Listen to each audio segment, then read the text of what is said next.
We already have a nigger mayor. We don't need any more nigger big shots. I learned a lot, and I learned that and Corn Pop was a bad dude. I think the two-party system is good for the South and good for the Negro, good for the black in the South. Other than the fact that they still call me boy, I think they've changed their mind a little bit. If Haiti just quietly sunk into the Caribbean or rose up 300 feet, it wouldn't matter a whole lot. Is it because blacks are involved in Haiti? It was old media that got him in trouble. Personal comments he made about another White House hopeful, Senator Barack Obama. I mean, you got the first sort of mainstream African American who is articulate and bright and clean and a nice-looking guy. I mean, that's a storybook, man. Yeah. He's going to let the big banks once again write their own rules. Unchain Wall Street. They're going to put you all back in chains. We have this notion that somehow if you're poor, you cannot do it. Poor kids are just as bright and just as talented as white kids. It's a long way until November. We got more questions. You got more questions, but I tell you, if you have a problem figuring out whether you're for me or Trump, and you ain't black. It don't have nothing to do with Trump. It has to do with the fact I want something for my community. I would love to see. Take a look at my record, man. I have a record that is second to none. The NAACP has endorsed me every time I've run.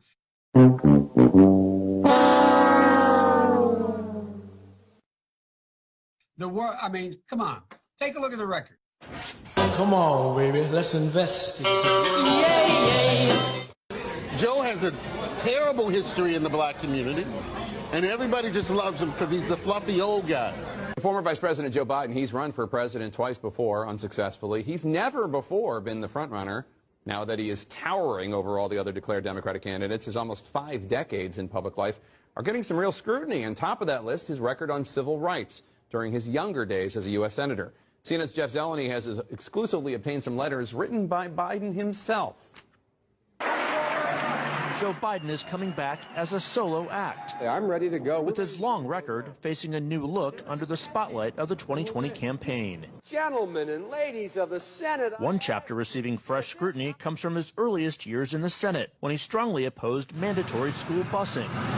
It was designed to achieve integration and a more equitable education. What's less known is how he followed the lead of some of the Senate's most fervent segregationists. In a series of never-before-published letters reviewed by CNN, the strength of Biden's opposition to busing comes into sharper focus. On March 25, 1977, Biden wrote, "My bill strikes at the heart of the injustice of court-ordered busing. It prohibits the federal courts from disrupting our educational system." Biden sought and received support from Mississippi Senator James Eastland, the Democratic chairman of the Judiciary Committee and a leading symbol of Southern resistance to desegregation. He frequently spoke of blacks as, quote, an inferior race. Eastland and others were partners on several of Biden's anti-busing bills. On June 30th, 1977, Biden wrote, "Dear Mr. Chairman, I want you to know that I very much appreciate your help during this week's committee meeting in attempting to bring my anti-busing legislation to a vote." Then in 1978, Biden again asked Eastland to put his anti-busing bill before the full Senate, writing, "Your participation in floor debate would be welcome." Ronnie Dunn is a professor at Cleveland State University who co-wrote the book Boycotts, Busing, and Beyond. Those letters I find somewhat surprising given Senator Biden's or Vice President Biden's current position and potential candidacy for the presidency and his position as a liberal. Those are issues that he's obviously going to have to answer for. You said surprising. Surprising in what way? Well, the fact that he would solicit the support of staunch segregationists, James Eastland as well as Jesse Helms, introducing legislation as opposing busing at that time.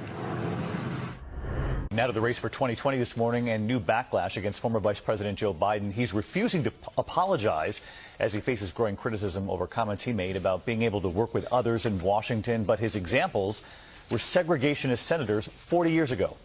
Apologize for what? Refusing to apologize for touting his ability to find common ground with senators he disagreed with, even segregationists. Biden is facing sharp criticism. At a fundraiser Tuesday, Biden describing Senator Herman Talmadge of Georgia as one of the meanest guys I ever knew, but adding, well, guess what? At least there was some civility. We got things done. And recalling Senator James Eastland of Mississippi, Biden said, he never called me boy. He always called me son. Biden's 2020 rival, Senator Cory Booker, demanding an apology. Somebody running for president of the United States, somebody running to be the leader of our party, should know that using the word boy in the way he did can cause hurt and pain. Vice President Biden shouldn't need this lesson. Now, Biden actually took it a step further, saying that it was Senator Cory Booker who owes him the apology. Cory should apologize. I was actually it was hurtful to hear you talk about the reputations of two United States senators who built their reputations and career on the segregation of race in this country. And it was not only that, but you also worked with them to oppose busing. And, you know, there was a little girl in California who was part of the second class to integrate her public schools. And she was bused to school every day. And that little girl was me. To coddle the reputations of segregationists, of people who, if they had their way, I would literally not be standing here as a member of the United States Senate, is, I think, it's misinformed and it's wrong. But Biden is not backing down. Apologize for what?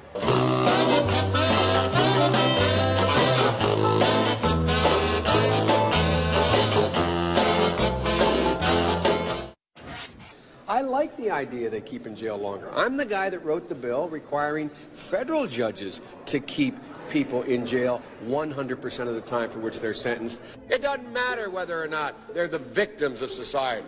The end result is they're about to knock my mother on the head with a lead pipe, shoot my sister, beat up my wife, take on my sons.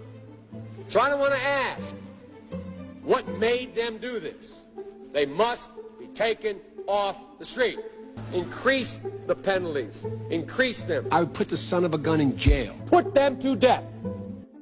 From the crack epidemic of the 80s to the crime wave of the 90s to the post-9/11 war on terror, throughout his career, Biden has represented the Democratic Party consensus, shifting his views to fit whatever best serves his own political career. Over his 44 years in the Senate and then as vice president, Biden was a leading architect of today's criminal justice system, which contributed to mass incarceration and the police misconduct that protesters are fighting back against today. Biden crime bill, the Biden crime bill. The Biden crime bill. Hell, we've had crime bills coming out our ears. Every major crime bill since 1976, every minor crime bill has had the name of the Democratic senator from the state of Delaware, Joe Biden. You got a gun? You commit a felony? 10 years. We already have it 5 years. Minimum mandatory. Judge can't say, you know, you had it in your pocket, you never intended to use it, we're only going to give you 1 year. Judge has to say 5 years. Well, he wants to make it 10 or 20 or 60. We can work that out. He wanted to remove judicial discretion for those who, quote, don't meet the middle-class criteria of susceptibility to rehabilitation. They are beyond the pale, many of those people. They literally have not been socialized. They are in jail. Away from my mother, your husband, our families. The Biden-Thurmond Violent Crime Control Act of 1991 would have increased the maximum sentence for 44 crimes to include the death penalty. A wag in the newspaper recently wrote, Biden has made it a death penalty offense for everything but jaywalking. I'm going to make it for 46 crimes. Biden says make it for 51. We're going to get tough. Then he presented the final version of the legislation. 60 new death penalties, brand new, 60. There are 70 additional enhancements of penalties, i.e., you go to jail longer. After his disastrous 1987 presidential campaign, Biden had staged his political comeback, in part by becoming a media darling on issues of policing and crime, and he led the fight to pass the landmark 1994 crime bill under Bill Clinton. When I wrote the original bill that started this whole process, the so-called Biden crime bill, I didn't call a liberal confab and write it. I didn't call any big society people and write it. I called the cops. A Democratic president wants 100,000 cops. A Democratic president wants to build 125,000 new prison cells. That's the secret. That somehow the Republicans tried to make the crime bill tougher. I say poppycock. They didn't make anything tougher. Found out that this midnight basketball isn't getting them together, a bunch of jive folks living in their city to do, try to see if they can be Michael Jordan. When they found out, they were keeping schools open. So gangs come off streets instead of out raping my mother, marauding me, robbing the local store. They're in a gymnasium. And my daughter will be safer. My wife will be safer. My mother will be safer. And I will be safer. And I will be happy. Never again should Washington put politics and party above law and order. Along with several laws passed in the 80s, the 1994 crime bill drove up the local, state, and federal prison populations, and it tarnished the reputations of Biden and Bill Clinton, who signed it into law. Hey, Clinton, you didn't want to take pictures of my people here. We're still in jail for what you did. When Biden ran for president in 2008, he told the New York Times that he knew more people would be locked up across the board. You ashamed of that bill? Not at all. And in fact, I drafted the bill. We had enormous success. The mass incarceration created by Biden's lock-em-up policies ripped apart vulnerable communities and families for a generation, and the federal funding streams and law enforcement infrastructure it created continue to hinder reform efforts. I'll do my job and I will take responsibility. You ashamed of that bill? Not at all. And by the way, I sit on the stand and it get hot. I got hairy legs that turn turn blonde in the sun. And the kids used to come up and reach in the pool and rub my leg down so it was straight, and then watch the hair come back up again. They'd look at it. So I learned about roaches. I learned about kids jumping on my lap. And I've loved kids jumping on my lap. You cannot go to a 7-Eleven or a Dunkin' Donuts unless you have a slight Indian accent. I'm not joking. Do you support gay marriage? No. Barack Obama nor I support redefining from a civil side what constitutes marriage. We do not support that. This clip, a young girl catches Biden's attention. He then asks the 6-year-old girl if she's 17. How old are you, 17? Oh, 6. Face before her mother draws attention to the camera. Then strokes her hair and kisses her again. He then grabs on her face and hair